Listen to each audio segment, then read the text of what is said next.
नमस्कार दोस्तों, ज्योतिष उपग्रह बाय अमरिंद में एक बार फिर से स्वागत करता हूं। दोस्तों, आज नक्षत्रों के सीरीज में आज मैं आपसे मेरा ये 31वां एपिसोड होगा।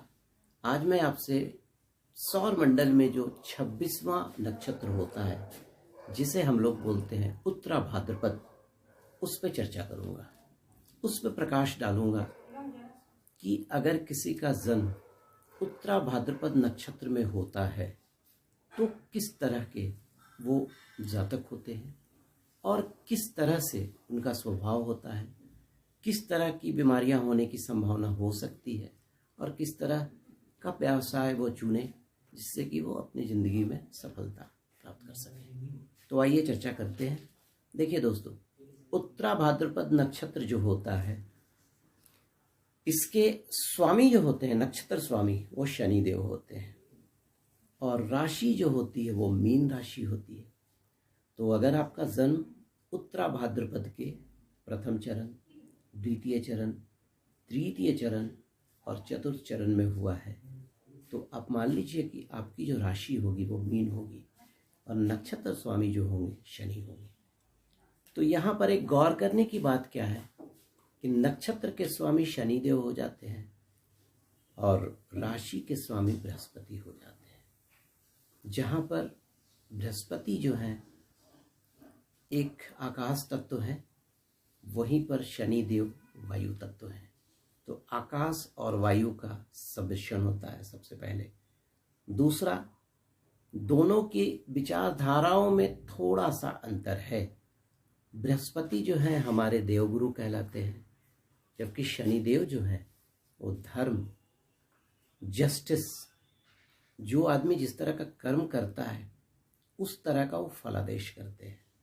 वैसे बृहस्पति और शनि के संयोग को बहुत सारे लोग अच्छा नहीं मानते हैं, लेकिन मेरा जो अपना मानना है, बृहस्पति और शनि जब दोनों एक साथ होते हैं तो आदमी में धार्मिक भावनाएं बहुत ज़्यादा होती हैं, अपने पर बहुत ज़्यादा विश्वास करने वाला होता है, सेल्फ कॉन्फिडेंस बहुत होता है, लेकिन मिस्टीरियस होता है।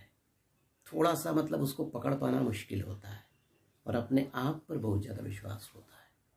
तो आइए चर्चा को आगे बढ़ाते हैं। अगर आपका जन्म उत्तरा भाद्रपद के किसी भी चरण में, पहला, दूसरा, तीसरा या चतुर्थ चरण में हुआ है, तो उत्तरा भाद्रपद नक्षत्र जो है उसका जो स्थान हमारी काल पुरुष की कुंडली में होता है वो पैर पर होता है और पैर पर इसका बहुत ज़्यादा प्रभाव होता है। पूरा पैर उत्तरा भाद्रपद नक्षत्र के द्वारा कवर हो जाता है। ठीक, अब आइए आगे बढ़ते हैं कि अगर किसी का जन्म पूर्वा भाद्रपद नक्षत्र में हो, उत्तरा भाद्रपद नक्षत्र में हुआ है तो किस तरह की बीमारियां या प्रॉब्लम्स आने की संभावनाएं रहती है। देखिए, चूंकि यहाँ पर शनि का भी संयोग हो गया तो गाउट, साइटिका, पैरों में प्रॉब्लम, अगर और भी कुछ ग्रह वगैरह का दोष है तो पैरों में फ्रैक्चर, इस तरह की संभावनाएं रहेंगी। इनडाइजेशन, क्योंकि Brihaspati is also there, in constipation, इस तरह की शिकायतें रहेंगी। हर्निया का प्रॉब्लम हो सकता है। जलोदर, जो हाइड्रोफोबिया टाइप का जो बीमारी होता है, वो सब परेशान कर सकता है। थोड़ा सा कॉक्स डिजीज, जिसको हम लोग क्षय रोग कहते हैं, उस तरह की भी परेशानियां आ सकती हैं। उसके अलावा जो पेट का जो इनर वॉल होता है उसमें भी कुछ प्रॉब्लम्स आ सकते हैं, इन्फेक्शन हो सकता है और भी बहुत सारे मतलब जो इंटेस्टाइनल प्रॉब्लम्स वगैरह हो सकते हैं।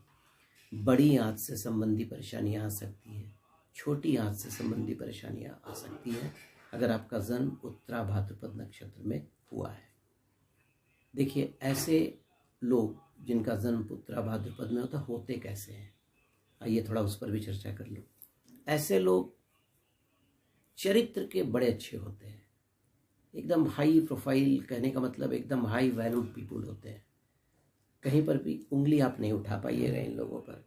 काफ़ी रिलीजियस होते हैं और परोपकार की भावनाएं कूट कूट कर भरी होती है इनमें।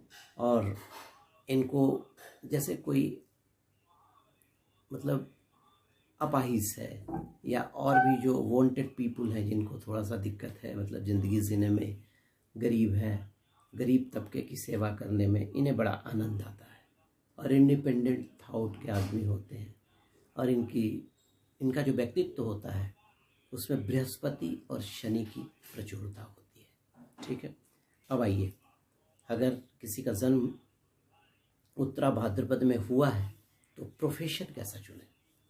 देखिए, ऐसे लोग एक्सकेवेटर्स, अगर माइनिंग के क्षेत्र में जाते हैं तो सफलता प्राप्त कर सकते हैं। कोई कैनाल हो गया, कोई माइनिंग हो गया, उसके अलावा और भी जो तालाब वगैरह की खुदाई वगैरह होती है उसमें जा सकते हैं।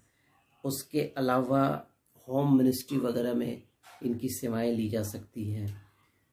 जेल की नौकरी कर सकते हैं, जो पागल खाना होता है वहाँ पर भी नौकरी कर सकते हैं, वहाँ पर इनको अवसर मिल सकता है।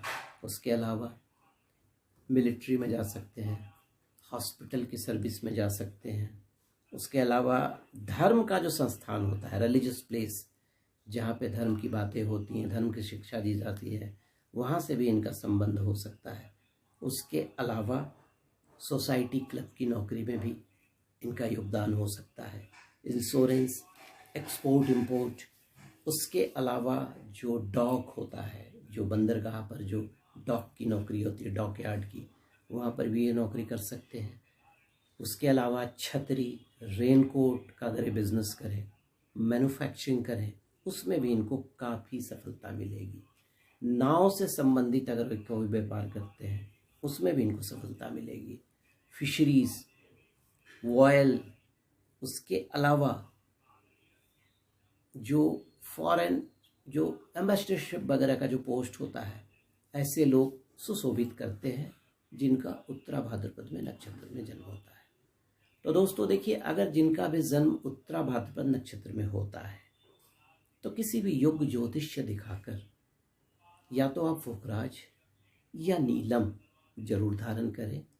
लेकिन कुछ स्पेसिफिक केस में एक स्टोन आता है, एक रत्न आता है जिसे हम लोग बोलते हैं पीताम्बरी नीलम।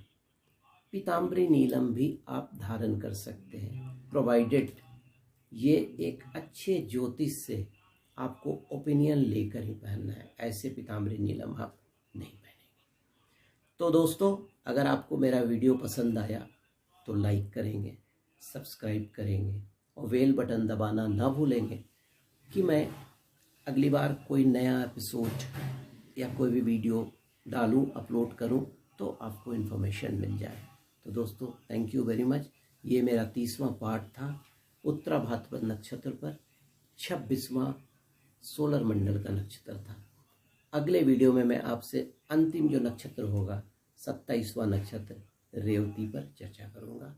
धन्यवाद, नमस्कार।